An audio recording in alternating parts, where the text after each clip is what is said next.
I'm Jamie O'Kane, CPA, Small Business Advanced Tax Planning and Compliance Extraordinaire, and this is the Abundant Beans Podcast, the podcast that takes my love for learning what makes people tick while digging into the good, bad, and ugly of small business ownership.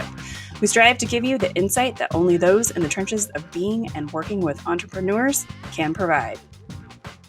Welcome to the Abundant Beans Podcast. I'm Jamie O'Kane, founder of Abundant Beans Tax and Accounting, where we believe you should keep more of what you earn. And the way we accomplish that is through proactive tax planning. Today, we have Jim Kiernan. Jim is a strategic partner at Schooley Mitchell. Schooley Mitchell is a cost reduction consulting business that helps reduce expenses in the areas of telecommunications, shipping, credit card processing, waste collection, and e-signature services. Welcome. Thanks, Jamie. Good to see you again. Yeah, it's good to see you. It's been a few months. Yeah, it has.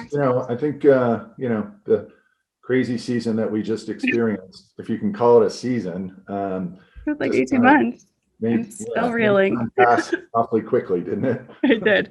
It did. Also, it was real long at the same time, right? It went real fast, but also, we actually saw some friends this last weekend that we haven't seen in like 18 plus months. And like all the kids are like 5 feet taller. And we're just like, wow, is it really like we know it's been that long, but like, has it really been that long? It's just kind of surreal. Yeah.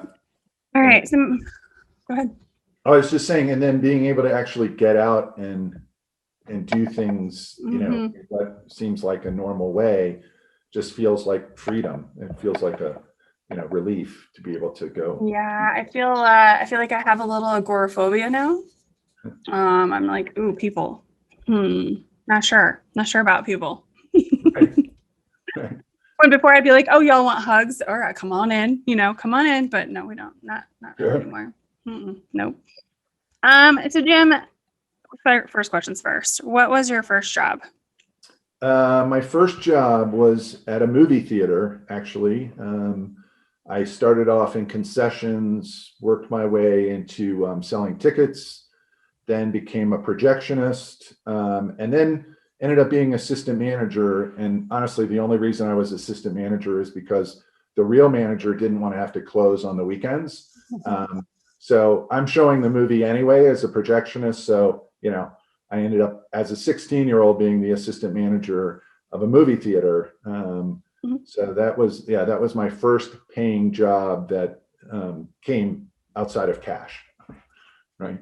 Cutting lawns. It's always funny how like those first jobs too, it's like you move up really fast. It's like, right? Because I was like bussing tables, and then I was making tortillas, and then I was bartending, then I was serving, and then I was bartending, and then I was like, I'm assistant manager. And you're like, but wait a minute, I have to go to college now. Right? But mostly because they didn't want to close. They wanted us to close. Right. Yeah. So give us the rundown on your career journey. So I after being a assistant manager at a movie theater, I actually ended up kind of falling into telecommunications. I went to work for MCI, which is a long distance carrier, out of college. And that was really kind of the baseline for my career growth and career journey, if you will. I got to do a bunch of different things from running sales teams to running product marketing teams, and it really established kind of the foundation for the steps I took after that, and spent 25 years in sales leadership roles in the tech industry and telecom. And tried to expand on that over time. So I went from telecom to kind of IT into consulting. And then, I'm far enough along in my career journey where I had to kind of decide what the last portion of that looked like. And that's how I ended up here at Schooley Mitchell, because, I'd always thought about going into business for myself, but frankly, I didn't have the courage. And I was looking at a way to do that, right? I mean, I had worked in corporate America my whole career. How do I go from corporate America to running my own business? And I found Schooley Mitchell, and it was a great balance of risk and reward, right? Because Schooley Mitchell is a franchise-based consulting business. So I had the history and the foundation and the processes and systems and resources of the franchise, but am able to run it on my own. So I'm kind of on an interesting part of that journey because I never really thought I'd be here, and I'm so happy that I am. So it's so cool that I actually got here and frankly ended up somehow bringing together the courage to make it happen. That's a huge leap. I think it's actually always funny to me when I have like upper level corporate execs be like, oh yeah, I'm gonna start a business, a small business. And I'm like, you have no idea what you're getting yourself into. I've always worked with small businesses, and I didn't know what I was getting myself into. And it's a leap. But there are so many options. And I always like tell people that too, like you could buy a franchise, and some of them are like DIY, or some of them will like literally hand you everything, or buy an established business, or like there's a lot of ways to become a business owner. It doesn't have to be like I had $10 and I started a business. Like that just doesn't have to, like, it doesn't have to be that way. Some of us have to do it that way just because that's how we roll. But, it sounds like because of your background, you were able to take the processes and systems already built for you, and you could, you didn't have to do that from the ground up. Yeah, I mean, it was really a great combination because I've been a consultant. I've been working with businesses for most of my career, but I never did it where, my name was out there in front, right? It was the only thing there. So, and what I found is the runway to, whatever success is or whatever your business goals are, was a little shorter with this approach as opposed to, like you said, starting with $10, right? So, although COVID certainly interrupted or lengthened all that of us. In some way. Yeah. So, just kind of talk about Schooley Mitchell and what your consulting work is. I'm going to get in some of the nitty gritty. Yeah. So, Schooley Mitchell is a cost reduction consulting firm, which means we exclusively focus on cost savings for our business clients, right? So how do we do that, right? So we work in, as I maybe mentioned earlier, we work in kind of expense categories that aren't top of mind. So things like telecommunications, right? Office phone, wireless phone, internet access, hosting. We work on waste and recycling, shipping and courier services, credit card processing, e-signature solutions like DocuSign and Adobe Sign. And we've recently added a bunch of utility services. So I mention that because business owners oftentimes don't look at those expense categories very closely, or they don't think they can even negotiate those.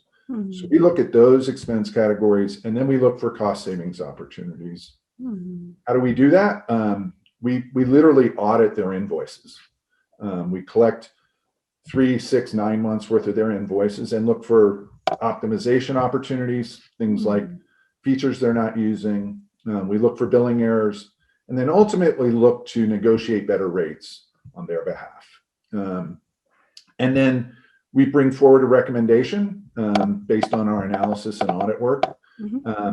And it typically involves better rates from their existing vendors and 1 or 2 alternative vendors. So cost savings recommendations. And then at that point, our clients get to decide whether they want to move forward with our recommendation or not, right?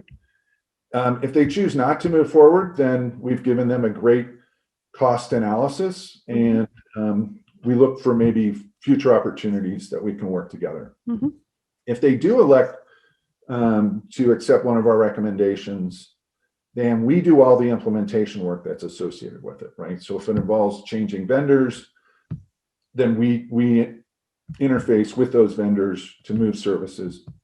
If it involves just moving from one contract structure to another with an existing vendor, then we take care of that for them as well. Now, here's the thing that I think makes Schooley Mitchell different. We don't charge any fees for that upfront analysis work. The only time we charge a fee is after we deliver actual savings to our client, and our fee is based on that savings. Value-based. I love So it. it's, really a very no risk, no obligation environment for our clients. And, frankly, it works really well because, like I said, they get that analysis work up front. Then they get to make the decision whether or not they want to move forward with one or all of our recommendations. I like it. So what are some of the top costs that business owners are paying too much or get better rates for? I'm sorry. What are some of the top costs that they work with? So the high cost items oftentimes are things like internet access and phone service, so the telecommunications expense categories. We're on Zoom right now, right? Mm-hmm. How many people didn't have a Zoom account before COVID, right? And how many people and how many businesses expanded the use of that over the last 15 to 18 months.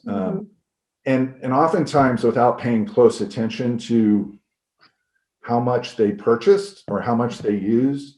So that's often a very, very high cost item. Things like hosting, conferencing, and internet access and wireless usage. So that's generally a high dollar category. A place where we're able to save fairly significant money on a percentage basis is in waste and recycling. That's not always a huge dollar expense for a business, but they're often paying way too much for it. So when we come in and renegotiate it, the percentage of savings, for example, is much greater. And then the third one is, credit card processing fees are very complicated and a high cost element if all or most of your revenue is being generated through credit card transactions.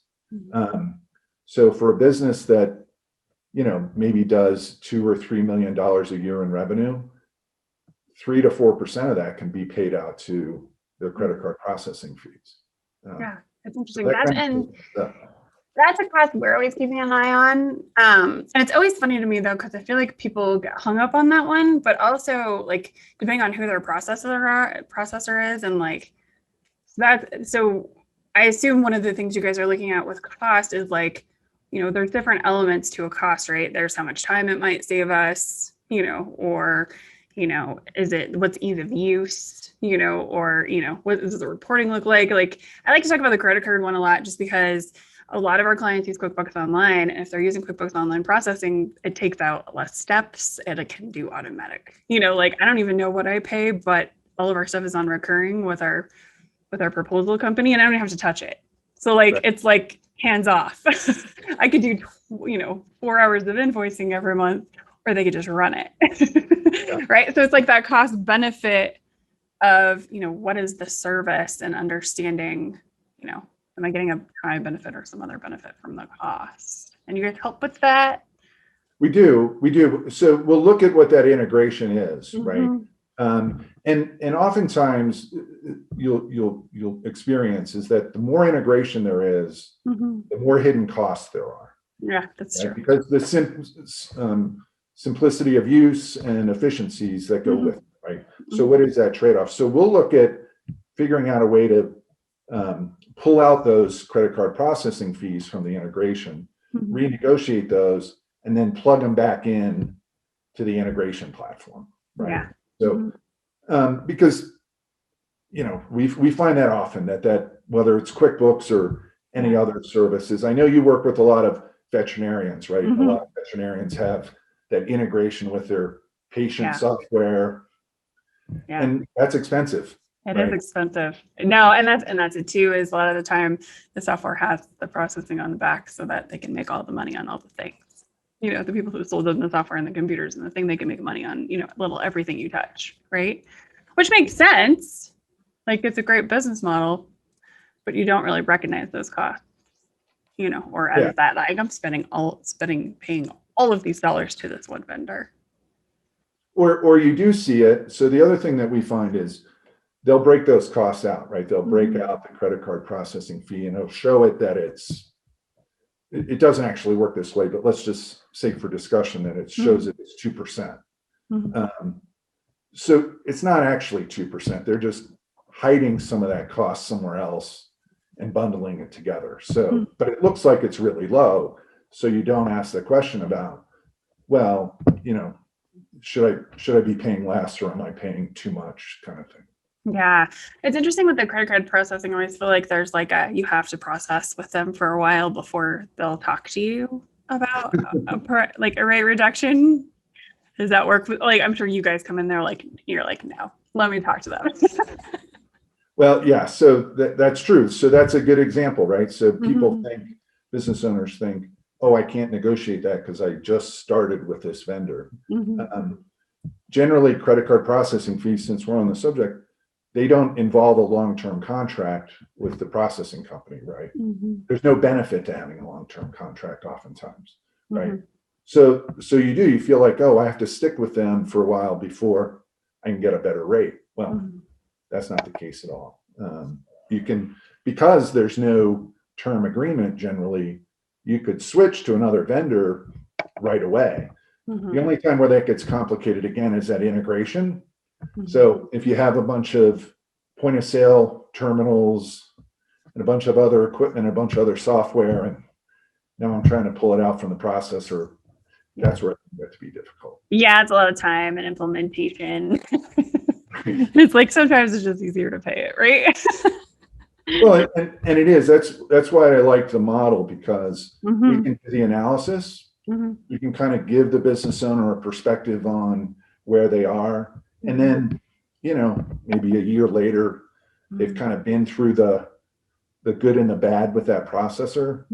And then they're like, well, maybe it is worth changing at this point, because, the bad is much more significant than the good. What I love about what you do, Jim, and you and I have talked about this before, like, I don't tend to be cost sensitive, and I try to like teach my business owners not to be cost sensitive, because then they're cost sensitive to like their services that like provide them value, right? Because then they're looking at, well, how much do I pay my accountant? How much do I pay my lawyers? How much do I pay my people? Like, those are not the costs you want to cut.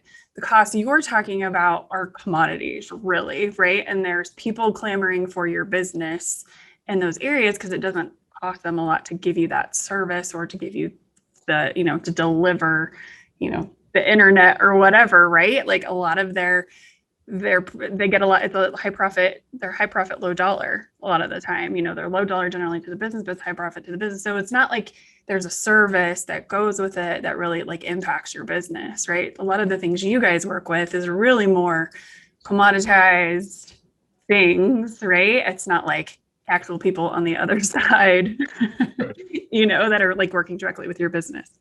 Yeah. Well, you used a great term, commoditized. Because they are a commodity, one, they don't get looked at often by the business owner, and two, there's a lot of options out there. That's part of the reason we pick these categories also, is there's a wide variety of vendors that provide that service in most markets. And the other thing that we try to emphasize with our clients is, let us spend the time and energy working on it, so you can do the things that you do best, right? And then violent money stuff. Right. So, and we don't require a lot of the clients' time to do our work, right? Just give us access to the billing information, and that's pretty much it. And then, maybe 15 minutes to hear our spiel on what we've come together with on a recommendation. And then, once a month, we send them a report that says, guess what? This is what you're saving.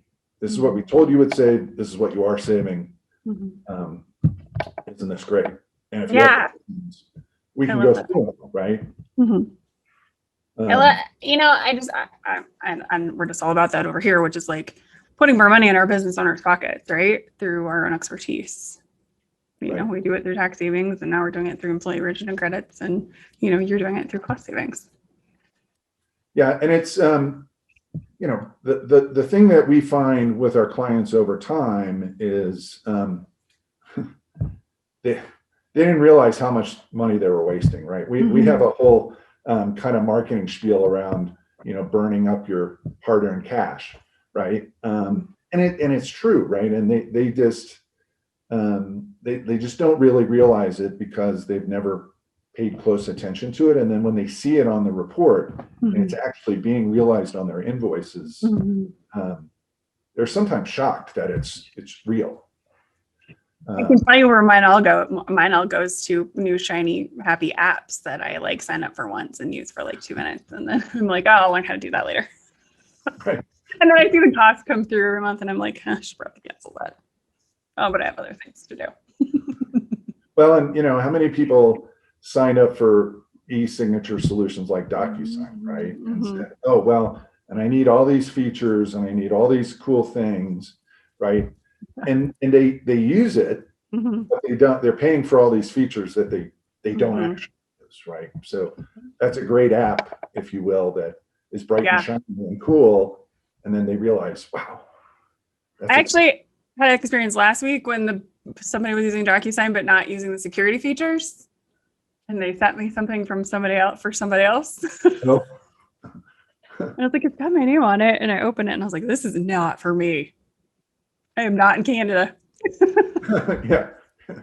Like, it would have been really good if you had put some. I was going to say that would have been on this thing, And I was like, we get the top level of security option usually, but like not all businesses need that.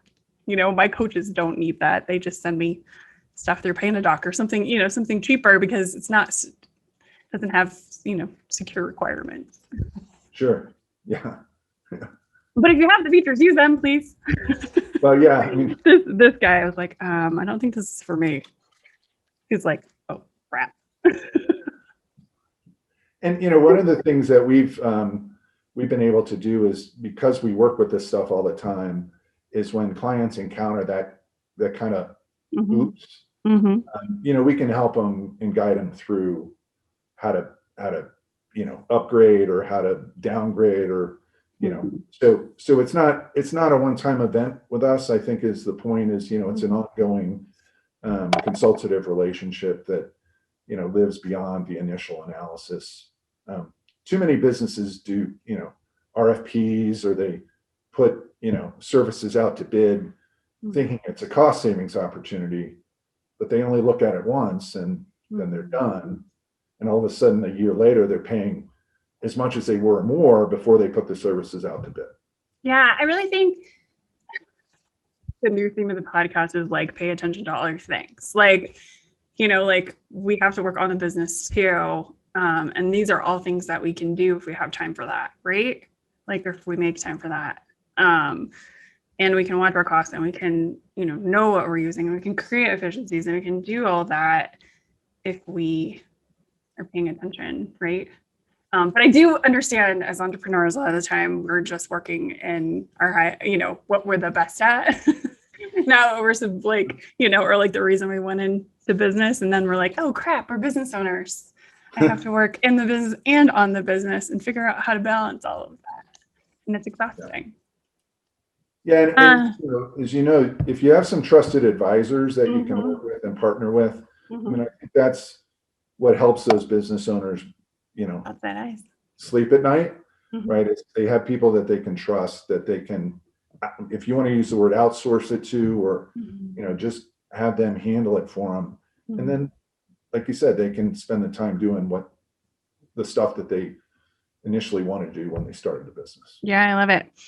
How is the pandemic, and this is like going to be the next step of the podcast, but how has the pandemic changed costs for businesses? Well, so interestingly enough, I think during the pandemic, costs for the most part stayed stable, or they even went down, right? But if you can call us in the post-pandemic world right now, they've gone up significantly. Yeah. So the cost of raw materials clearly has gone up.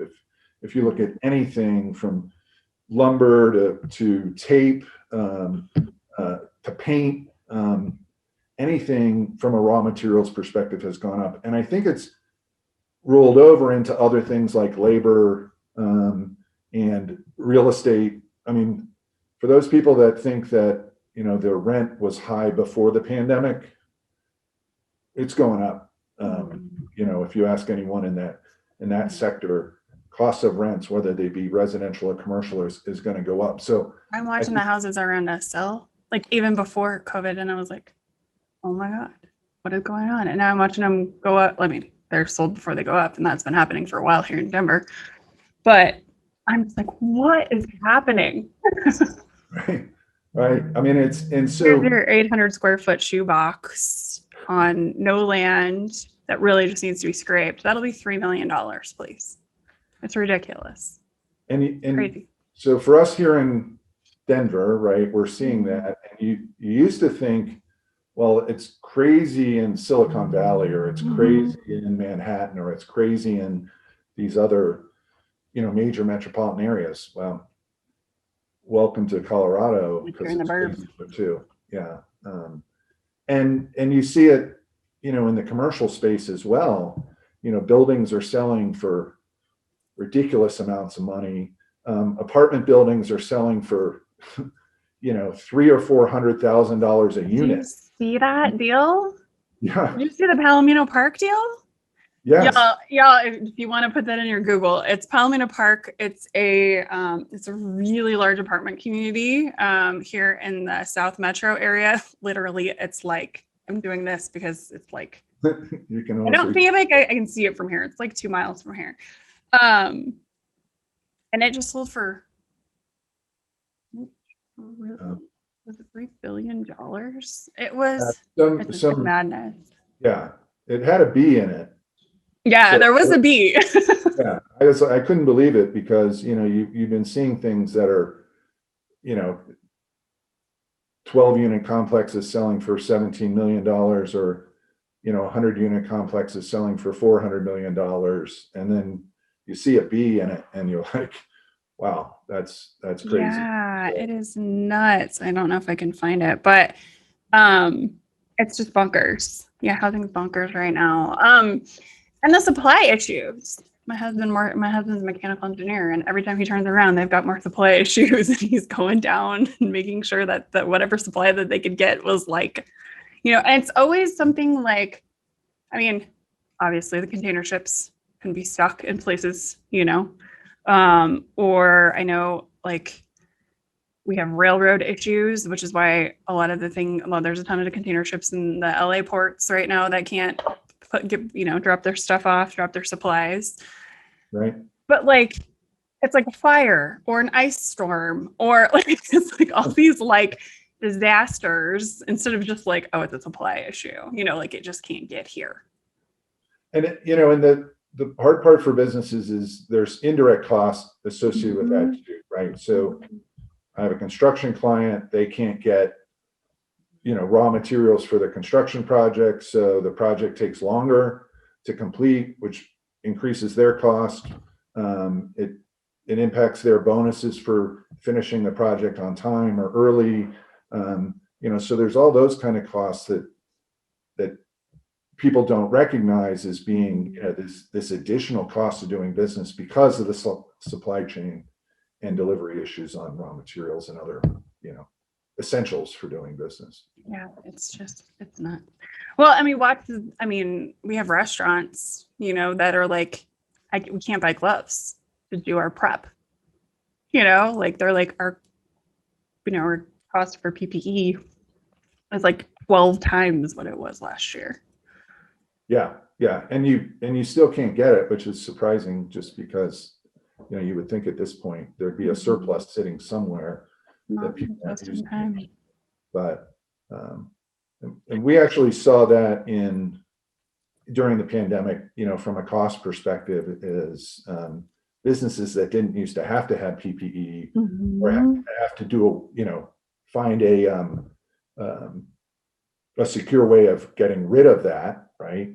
Because it is kind of sensitive. It's medical waste, basically, right? So we saw businesses see a cost increase just to buy it, and then how to dispose of it, right? So that's hopefully something that they're past at this point. Yeah, and then just all the cleaning costs and wild. What other? So I know, I mean, just the accounting industry, right? So like you said, we all have Zoom now. I had Zoom before because we're virtual.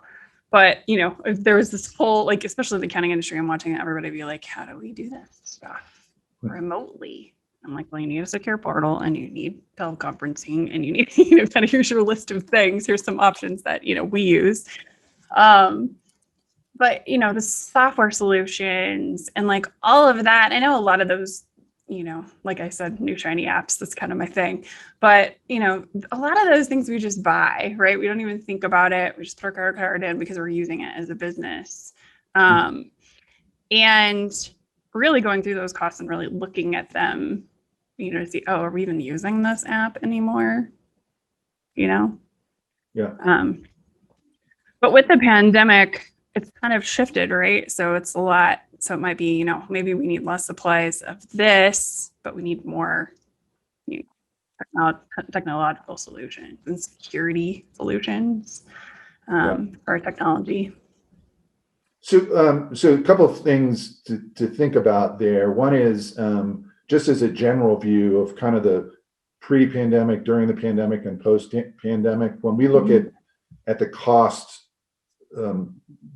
basis, if you will, we try to look at all three, right? If we can, right? Because you look at it pre-pandemic, you're like, this is business as usual. You look at it during the pandemic to see how you changed and shifted in those cost categories, and then post to know how much of what you had before the pandemic you still need, how much of what you added during the pandemic you still need, and then, what's the balance that you want to have going forward. So that's kind of the starting point, if you will, if you look at kind of establishing the basis. And then the technology piece of it, the as a service piece of it, is something that we're putting a lot more emphasis on today. And we look at it in terms of kind of unit costs, if you will, right? So, so most of the bright, shiny apps that you buy anymore, you can buy as a service. So you buy it per user, or you buy it for the number of hours, or, that per user per month, usually. Right. Yeah. So if it's per user per month and you bought, I don't know, 50 licenses because you thought you needed it for 50 of your employees, and then 25 of those are back in the office and they're not using it as a per license anymore. They're using it as a bulk service that you're paying for, as part of the office. That's part of the analysis work that we're going to do, is we're going to not only look at the actual cost that you're paying, but what are the unit costs associated with it as it relates to the number of users. Yeah. So, that makes sense. And then the features, right, that go with it. So how many bright, shiny apps with the bright, shiny features do you really need and use? And sometimes it's as simple as, as it is looking at a phone bill, right? I say that because I've looked at phone bills, but, think about it. How many phone lines do you have? Raise your hand with the last time you've actually looked at your phone bill. Right. It's like it's the same number of people who reconcile their bank account. So their personal bank accounts, right? Yeah. So none of us. Very few, right? But there are still phone bills out there. And so you look at it and try to oversimplify it that same way, right? What are the things that are on there? And do you actually look at it? Because if you don't, then you don't know what you're paying for. At the end of the month, if it's the same amount that you paid last month, then you think it's okay. If it's less, then it's even better. And if it's a little more, you're like, oh, well, that's okay. It's just a little. I kind of want to talk about pricing because I think it's an interesting conversation. During the pandemic, it seems like, my clients and like in our industry and everything, everybody was very resistant to price increases. Like, we've changed our business models, we've changed how we're helping people. Like, every time I turn around, I'm learning new pandemic tax legislation, and people are just like, well, you can't raise prices right now. I think that's going to be even harder post-pandemic because I feel like everybody's more cost sensitive now. Are you finding that to be true? So they're definitely more cost sensitive right now, because they're seeing and realizing and feeling the cost increases that are actually showing up in their, right up there in their face. Those top line cost categories that they do pay attention to every day, things like labor and taxes and real estate and, cost of goods sold. So yeah, I mean, we definitely are seeing their sensitivity to it. And part of what uh, part of what we're trying to bring attention to with our clients and prospects is the fact that it's not just those big ticket items, that those smaller ticket, less recognized costs are also going up.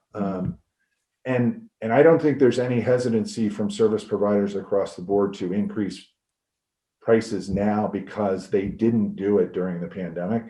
And now they're like, I either have to try to make up for the profitability that I lost over the last 18 months, or frankly, you know, say it any other way, I can, right? As a service provider, I can increase my costs because people really need it, where over the last 18 months, maybe they didn't need it as much, or they could live without it, or did live without it. Yeah.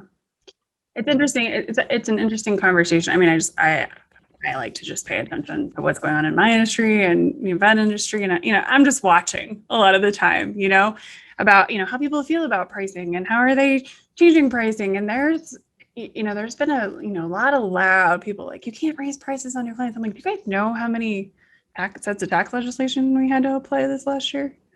5 sets. And I'm learning about this last set still, right? It's like one of those things that like happened in the middle of the tax season. So I learned what I needed to learn. Now I'm learning about the rest of it. But this stuff is going to have ramifications throughout the next couple of years. I mean, I don't know if you're in the US, the advanced child tax credit, the advances start going out this week. People had 5 days to opt out because the portal went up on the IRS. People had 5 days to opt out. They had to opt out by yesterday. And the portal went up last week. So like it's real-time changes that we have to keep up with so that our clients know what to do. It's a lot of, you know, our industry is not used to being this reactive, but I had to learn how to PPP loans work. And we're spending a lot of time helping our clients with employee retention credits now, because we can go all the way back to 2020 with these things now.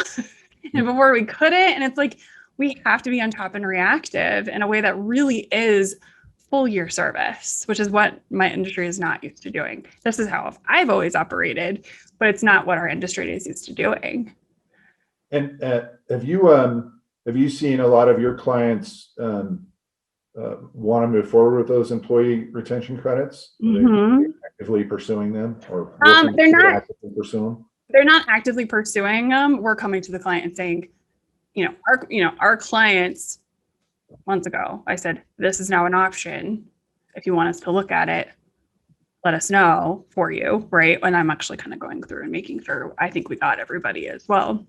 Again, we have a boutique firm. I can go through each client and be like, no, yes, no, maybe. I should double check with them. So I can do that because I have a boutique size firm. The other thing we just did today is we just put out a ton of information on the employee retention credit, mostly for our niches, because they're the ones that are probably missing up, or they are the ones that qualify under the governmental orders piece, which is huge. It's a huge amount of dollars to qualify for, if you can qualify under that, because a lot of businesses made more money. So they're not going to qualify. So there's 2 things they have to qualify. It's under the governmental orders. They had partial shutdown of operations, which could look like literally anything, one residential share that they can have people in, or gross receipts tests. So we have a coffee shop that we were working with. They made more money in 2021, more money in 2020 than they've ever made, because everybody was home coming to the coffee shop to get their coffee. Oh, right. Because they're in a little neighborhood and there's some office buildings and stuff too, but yeah, they made more money. And they're like, well, we don't qualify. I'm like, you were shut down on governmental orders for like 6 months. I think they ended up with like 120 grand in credits. Wow. I just did one for another client for the first quarter for 2021. They have 3 full-time employees and 1 part-time employee, 21 grand. And do you need to work just with your clients? No. So we just we just actually spun up a whole offering on this. If you're listening to this, you can go to to our website /ERC, do a download. It's an eligibility tool that I created where it's just super simplified. I did everything I could to make it as simple as possible. There's a lot of ways you can qualify, but super simple to see. Could we qualify, and how much could we potentially qualify for, so that we can, then people can know, okay, I do want to, proper analysis. And we have a couple of payroll companies we're working with on the back end to help us process all these. But we want to get this money in clients' hands. We want to get them in people's hands, in the industry's hands, because it's free money. Right. Yeah. It's Well, and free they can cash. invest it back into their business and provide Yes. more services to their customers And move faster towards their goals. Yeah. You know? Yeah. I mean, it's terrific. And that's why I ask, because, there's enough people that I run into, whether they're clients of mine or just people that I'm talking to, that I think, again, like I ran into with our services, they're just too busy doing what they're doing every day, and they don't think they have enough time or energy to go pursue it, right? So if someone can help them with it, it's a big thing. And honestly, it's funny because I kind of struggled with, like, are we offering things for PPP loans? Is that something we want to really work on with people? And we decided not to do that for a lot of reasons. The big reason being they were consistently changing, and I just didn't know which way was up, and that creates a lot of liability for us. But also, then we don't know if we can properly help everybody. Every time I turn around, something's wrong with the one I just did or whatever. So that one was a hard one. But with the employee retention credits, it's pretty established. It's pretty, once we sit down and create a process, it's pretty, easy to apply to the businesses. And people know if they were shut down or if there was restrictions that needed to happen. I don't have to determine any of that. The big thing with the employee retention credits, and I could probably talk about this all day because I just think it's something that a lot of people are missing, is that the original legislation didn't let you take PPP loans and do the employee retention credits. They changed all of that at the beginning of this year. So you can now do both. You can't do it on the same amount of payroll, but you can do both. So we're doing credits all the way back to 2020 now, because the IRS likes to do retroactive, because Congress likes to do retroactive stuff to us. But, like that restaurant or the coffee shop, they got a PPP loan. And then they qualified it for $80,000 in employee retention credit for 2020. Yeah, that's great. They're expanding their business. Yeah. Right? They're moving faster towards their goals because we have these options that people they just don't know about. Or they don't know that they qualify for them. So, it's huge. We can always spend money in tax strategies. That's my jam. That's what I like to do. Where do you want to go? How do we get you there with those tax strategies? And you can always spend money in costs, but this is just like a check from the IRS. Yeah. It's there's a lot less rigmarole than there is with PPP loans. It's available money. And that's kind of the benefit that we try to communicate, to our clients as well, as right. There's money sitting on the table there for you, right? And we can go find it, and now you can go spend it somewhere else, right? The equipment, a party, shiny new apps, whatever. Another vet. Yep. What do you want? You want Fridays off? All right, go get somebody to do Fridays. What do you want in your business today? How could we get you the dollars to make it happen? And I just think it's so powerful, and that's why I'm stoked to work with the employee retention credit, because it will directly impact the goals of business owners. It's not just, I'm going to survive. We can now do something now that they've survived to hit thrive. Help people just, have some security to get through the next, 6 months or whatever, until things feel a little more normal. And hopefully be on that projection they were on before COVID, right? The path to wherever, they wanted to be, that got interrupted for a while, but now they're back on it, or they're there and they're going to the next step that they expected to be at. So And I love how you said, like last year was kind of iffy. Like people didn't, a lot of us were just in hyper survival mode, I think, in many aspects. We had kids home, we had spouses home, we were dealing with, death and pandemics, and it was just a whole mess. But I feel like everybody's kind of like coming out of the hidey hole and they're looking around and looking at their business. And like, if the pandemic didn't tell you what you wanted out of your business, like that's the time. Now is the time to look back and be like, what needs to be different? Yeah. Yeah. Well, it certainly exposed a lot of warts. I mean, sure did.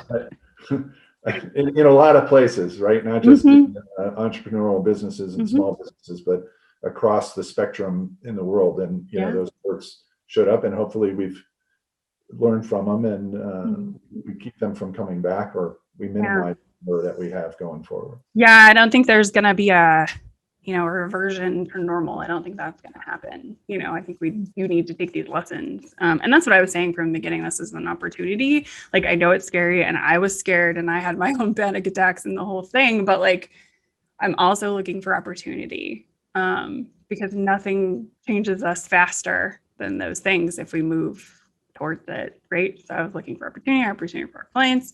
How do we make the industry better? All of those things, because that's what I'm passionate about, is changing this industry from scarcity to, how can we help people? How can we create opportunity? And did you see with your clients that they pivoted during COVID, right? They created a new revenue stream, or a new business, or a new product, or a new offering, right? And now that they're kind of post-pandemic, they're generally, their historic business has now come back to some level of normalcy, but they also had this new pivoted business that they created. And so those two together are significantly larger than the single business was before the pandemic. I mean, have you seen that? Yeah, absolutely. I think the clients that took the opportunities to implement something that they've been wanting to implement, or implement something that is more online or whatever. So like, I know, there's a ton of veterinarians. We have a couple that did some telemed, decided to spin up a telemed option. They're still doing that. Still works great. So now they have the ability to see patients quicker, faster, and it doesn't always have to be the doc, right? So like, we can utilize staff better to telemedicine. Our businesses that, like the coffee shop, they never had online ordering. Then they now have online ordering. One of our favorite Mexican restaurants, I still can't figure out why they didn't implement online ordering, but they got a food truck. Like, guys, online ordering. Right. You still have to call and wait forever, but the food is so good, nobody cares. The businesses who took the opportunity to adopt things that they knew they wanted to adopt anyway, that were going to live longer than just, in-person businesses, they're thriving. Yeah. Yeah, we saw the same thing. I mean, just the idea that you needed to move to survive, and then that whole new business continued to thrive along with the old one that's coming back, is accelerated their recovery, and again, that trajectory that they were on, that they didn't even know that they would be on 18 months ago when this all started. So yeah, I mean, if you just look at the number of people who have adopted like ClickList or Uber Eats, or the people that are just like, the people that were like staunchly like, no, I will go pick up my takeout, are now like, I'll pay for delivery. Because there are things that we use during the pandemic that make our life easier. Absolutely. Yeah. And we're going to make room for those, because they're, I always go to do the Chipotle thing where I'm like, I made dinner. My son just laughs at me. I was like, Chipotle's on its way. It's like, goofball. But I'm like, all right, I'm going to go do stuff. Right. Like, because we had to find ways to thrive, to eat, to do, a lot of us cooked at home again, but now we do HelloFresh. We started doing HelloFresh in January this year, and we love it. And the kids cook it. And is it cheap? Nope, not at all. But we have fresh home cooked meals way more often because of HelloFresh. And then it's less mental energy to figure out, what are we eating? What are the ingredients? How I have it? Just grab a bag and go prep it. Yeah, we did the same. So we use all the available resources out there. Yeah, I love it. I think a lot of us did that. And now we all get to look back and go like, okay, great. But what are we keeping? And, what do we really want to start doing? And most people are not saying, oh, I can't wait to go to the grocery store. Yeah, right. Yeah. Right? It was the only place you ever went to, right? Right. I didn't ever go because my husband goes. No. Now he has to go to the grocery store. I'm like, people. There's people Grocery there. store and a liquor store. Yes, that one. Well, our grocery store is our liquor store. So all in one. All right, Jim, before I ask my last question, what is the easiest way for people to find you? Probably on, I was going to tell them to email me, but so I have a splash page. So it's Schooley Mitchell /Jim.Kiernan, or, email, which is jim.kiernan@schooleymitchell.com. You will drop all those in the description boxes. Yeah. So either one of those, or, the plain old telephone, which is 303-881-9389. See, I always feel like people that do that are so brave. Yeah. Well, I have a don't call me. But I've also never been a salesperson in a corporate setting. So, it's always you guys. You're like, just call me. Yeah. I'd be like, no, I don't know who that is. All right. So last question for you. What is the first step a business should take to identify their top costs? Well, I mean, I think they really should be working with a partner like yourself or their bookkeeper, right? Because frankly, they're going to be the best resources to help with identifying those costs, right? So if you're looking for the first step, that's the first step I think that any business owner should take. Proper bookkeeping is always the first step. Yeah. And I'm not even an accountant, even though I have a degree in accounting. How do you? I didn't know that. Yeah, so I don't share that very often, but so I think that's critical to it, right? And if you don't have those partners, then that's the first step you need to take, which is get one of those partners, right? And after that, then it's listen to your partner on where they're identifying where those costs are, and then look for specialists like us or other people that specialize in helping with those costs. Yeah. So the first step is to know what your costs are. Right. And then the next step is to, look at them and be like, I wonder if there's something that could be done with these ones. I think the credit card one is, waste and all of that, just kind of depending on what kind of business you have. They might be able to buy it lower, higher, or whatever. And you might look at it and be like, and I pay it like once a quarter, but like the credit card one, that's really that big one. A lot, especially for a lot of us service, virtual service businesses, almost everything we do is debit credit. Absolutely. And by the way, that one also, you can save money whether you're big or small. So, some of my smallest clients, we save the most for percentage-wise, right? Because they didn't think it was something that they could lower. The people that spend huge amounts of money, tens of millions of dollars through credit card processing, generally they're aware of that cost. So, they have procurement companies. They have their procurement people watching those costs. So there's still savings opportunities there, but they're not often realized at the same rate as someone who may be spending less and not realize that they can save money. Awesome. All right, Jim, thank you so much. Thanks for having me, Jamie. It was terrific speaking with you and catching up some. And it's good to see you. So we may have to do it in a non-virtual way at some point in the future. Maybe soon. We're getting closer to that. Awesome. Thank you. Okay. Thank you. Thank you so much for listening or watching. Be sure to subscribe on YouTube, iTunes, or wherever you prefer to listen. If you learned something and found some useful information to apply to your business today, please consider giving us a thumbs up and a review. Until next week, be abundant.